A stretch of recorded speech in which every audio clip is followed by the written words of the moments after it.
大家好，歡迎大家收聽講靈異。今集要同大家分享一個嚟自網友投稿嘅靈異個案。相信關於鬧鬼嘅個案，大家都應該聽好多噶啦。一般嚟講，好多時鬧鬼都會越演越烈。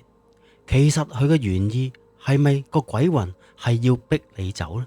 而今次投稿嘅呢一位網友講述，喺佢所住嘅地方鬧鬼嘅情況就變本加厲，一步一步咁升級，似乎係要逼佢走為止。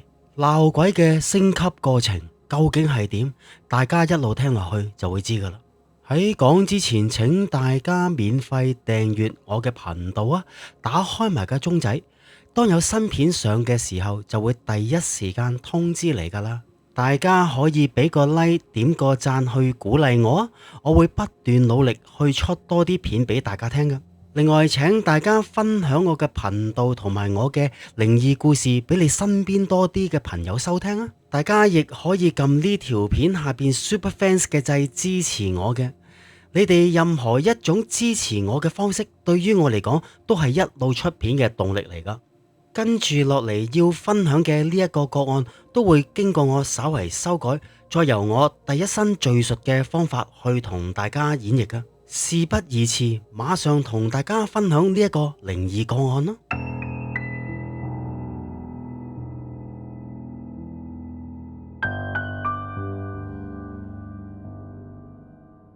大家好，我叫 Candy。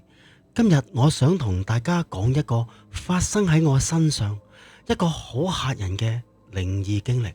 呢一個經歷到而家都令到我同屋企人諗翻起都毛骨悚然嘅。雖然我一直都唔算係一個信鬼神嘅人，但係搬咗入呢一間屋之後，我對世界上係咪真係有一啲我哋睇唔到嘅嘢存在呢一個問題，我開始動搖。話說我哋喺2年前搬咗入去北區公園隔籬粉嶺圍附近嘅一間村屋度住。嗰陣租呢一間屋嘅時候，個租金又真係好平，平得嚟又好抵住，月租只係需要13,000蚊左右啫，就租到一個中層2樓700尺有3個房嘅單位，仲有個露台可以晾衫同埋睇到山景嘅。對於一個好似我哋呢一啲細家庭嚟講，簡直係 CP 值極高嘅。最重要嘅就係，除咗我同老公2個之外，我2個仔都覺得好滿意。屋齡雖然有啲舊，但係裝修好企理，光猛，鄰居又唔多，夠靜，亦都好夠舒服。我哋仲諗住喺度長住添，慢慢佈置成為我哋理想中嘅安樂窩。但係冇諗過啲奇怪嘅事係會喺我哋以為最安全嘅地方同埋最舒服嘅地方呢間屋入邊發生。記得喺幾個月之前有一晚，我哋已經氹咗個大仔瞓咗覺噶啦。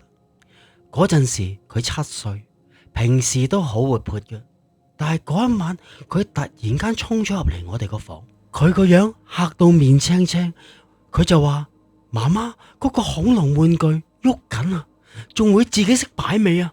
我同老公就即刻衝入去阿仔個房嗰度睇啦。個玩具係一隻好大隻嘅雷龍嚟嘅，用電池就喐得嗰一啲。我老公就打開呢一隻雷龍玩具嗰個電池箱，入邊係未裝電嘅。而最奇怪嘅就係，佢竟然唔係放喺平時放喺角落頭嗰個位置，而係喺個房嘅中間，好似有人專登搬出嚟咁樣。跟住我老公就問個仔啦：你係咪自己拎出嚟玩㗎？阿仔就死口唔認，仲話瞓到一半嘅時候就聽到咔咔聲，醒咗之後就見到個恐龍玩具喺個房中間，條尾仲喺度喐緊㗎。嗰一刻我同老公2個人都對望咗一眼，心入邊都突然間打咗個突。但係我同老公盡量都喺個仔面前理性嘅，我哋話可能係啲風，又或者係玩具啲膠老化咗嘅啫。講完之後，我哋就收翻埋個玩具，放翻入去個玩具箱度啦。之後嗰晚，我哋就冇再聽到啲咩聲啦，但係個心開始係有一啲忐忑嘅。到咗第二件事就更加詭異啦。我自己係好中意游水嘅，平時啲游水裝備我都會放得好好，放得好有規律。有一日我嗰副泳鏡唔見咗，我揾晒成間屋都揾唔到。冇耐之後，我自己用開嗰對 iPod 耳機又唔見咗。呢兩樣嘢我淨係放喺兩個地方嘅啫，一係就係放喺我褲袋，一係就放喺我床頭櫃，但係點揾都揾唔到。連老公幫我揾晒啲櫃桶啊、梳化底啊，但係完全都冇影冇蹤。呢兩樣嘢失蹤咗成個幾月，最後我仲忍唔住買翻個新耳機。結果離奇嘅事就喺一個星期之內發生。嗰日我喺房度執拾我嘅書台同埋我嘅床頭櫃，突然間就見到嗰副唔見咗嘅泳鏡好地地咁放咗喺我嘅床頭櫃上邊，佢仲要擺正喺個床頭櫃嘅中間位置，好似專登擺翻喺度俾我見到咁樣。唔止咁樣，再過咗幾日，我朝頭早瞓醒覺起身，我發現之前唔見咗嗰對耳機，竟然放咗喺我床頭櫃中間。呢啲咁當眼嘅位置，我之前已經揾過好多次。如果唔係我自己睇漏眼，唔可能連續兩樣嘢自己咁樣出現翻。嗰一刻我真係即刻起晒雞皮，我開始懷疑係咪屋企入邊有一啲我哋睇唔到嘅嘢喺度玩緊我哋。而跟住落嚟發生嘅事件就更加恐怖，殺到埋身咁樣。嗰一日我記得係星期五嚟㗎，嗰日我同老公都要出席一個朋友嘅婚禮，咁我就叫我姑姐下晝嚟幫我接啲小朋友放學。點不知我姑姐嗰日就早到嚟到我屋企。我姑姐話佢趁住我兩個仔未放學，佢就入咗去我大仔嗰間房嗰度瞓下覺休息下。姑姐一路瞓覺嘅時候，就朦朧朧朧咁聽到一把女仔嘅聲。姑姐俾呢一把女人嘅喊聲嚇到醒咗，嚇到成個人喺床跳咗落地，企咗喺度成分鐘。就喺阿姑姐企喺度嚇到仲唞緊大氣嘅時候，阿姑姐話喺佢耳邊又聽到有把聲，呢把聲又係之前嗰個女人喊嗰把聲嚟嘅，一路喊一路喺佢耳邊同佢講，話叫佢哋快啲搬，叫佢哋搬走。姑姐俾呢把女人聲嚇到衝咗落口走咗出街，之後湊咗我兩個仔放學之後都唔敢入翻屋。跟住姑姐好驚咁樣打俾我，話俾我聽發生咗咁嘅事。我同老公就即刻翻屋企啦。我同老公翻到去屋企附近嘅公園，見到姑姐帶住我兩個仔坐咗喺度等我哋。第一眼見到姑姐，佢嚇到塊面白晒。姑姐不斷咁重複同我同埋我老公講，話佢唔係幻覺，真係聽到有人喊，真係聽到嗰個女人叫我哋搬啊。跟住就喺同日嘅呢一晚，我哋氹咗啲仔瞓咗之後，大概夜晚11點幾，突然間就聽到嘭一聲喺個仔個房嗰度傳出嚟。我同老公都以為係個仔跌咗落地，即刻衝過去個仔個房嗰度。入到去見到兩個仔都瞓得好冧，姿勢同5分鐘我哋巡房之前係一模一樣。但係就見到大仔嗰盞床頭燈竟然跌咗喺睡房中間個地上面，但係盞床頭燈嗰個插蘇仲插住喺個插蘇入邊，只係嗰個床頭燈嗰條電線斷咗。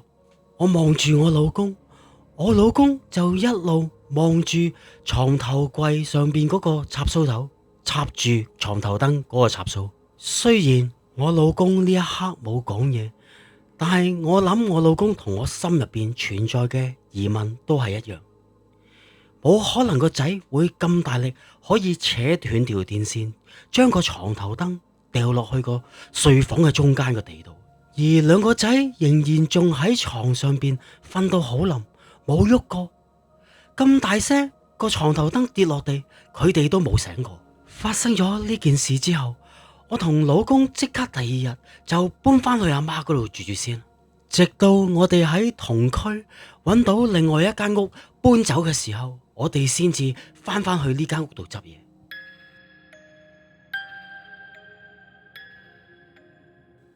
講真，搬入呢一間屋之前，我從來都唔信呢啲嘢嘅，我會覺得鬼神只係人自己嚇自己嘅啫。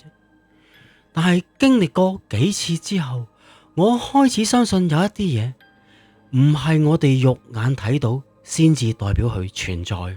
呢件事到咗依家，我都仲諗緊，究竟係我哋自己諗多咗，定係真係有一啲另外一邊存在嘅嘢喺度警告緊我哋。無論如何，我淨係希望，如果真係有靈體存在嘅話，我都希望佢哋可以安息，唔好再打攪我啦。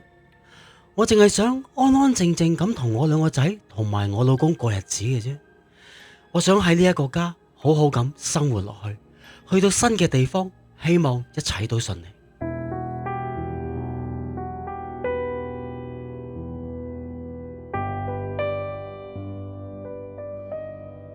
喺 Candy 呢一個個案入邊，其實到咗呢一個地步，我嘗試用一個理性嘅角度去解釋下，會唔會係間屋太舊啦，結構鬆咗，地下有震動呢？又或者係一啲氣壓改變導致啲物件移位呢？至於聽到嘅聲音，有冇可能係隔離屋傳嚟嘅回音？又或者係電器嘅一啲雜訊？但問題係，點解個泳鏡同埋個耳機明明唔見咗嘅，揾過好多次，但係就喺最當眼嘅地方出現翻呢？點解又有把聲音喺佢姑姐嘅耳仔隔籬同佢講，叫佢哋一家人要搬呢？呢一啲咁嘅現象係完全揾唔到一個合理嘅答案嘅。又或者剩翻落嚟，只可以用靈異嘅角度先至可以去解釋得到啦。村屋歷史長，住過幾代人，有時以前喺間屋逗留嘅靈未必走晒，又或者因為間屋入邊啲氣場改動過，例如裝修啦、換過家私，都令到原有嘅靈體覺得被打擾。有時呢一啲靈體未必係惡意嘅，佢哋或者只係想表達俾你聽佢嘅存在，所以會喐下啲嘢，整下啲聲。但係如果佢哋開始對我哋嘅日常生活造成干擾嘅話，例如會喐啲玩具啦，喐啲物件啦，甚至乎出聲嗌你同你講嘢，咁就要小心。大家聽完 Candy 提供嘅靈異經歷之後，如果你係 Candy，你會選擇繼續留低住啊，定係同 Candy 一樣揾過一間新嘅屋去搬呢？大家又有冇聽過？又或者身邊有冇人曾經經歷過喺村屋入邊一啲嘅鬧鬼事件呢？歡迎大家喺留言區嗰度講下。今次同大家分享 Candy 呢一個靈異經歷就分享到呢一度為止，下一次再同大家分享另外一啲更加恐怖嘅靈異個案啦。多謝大家嘅收聽。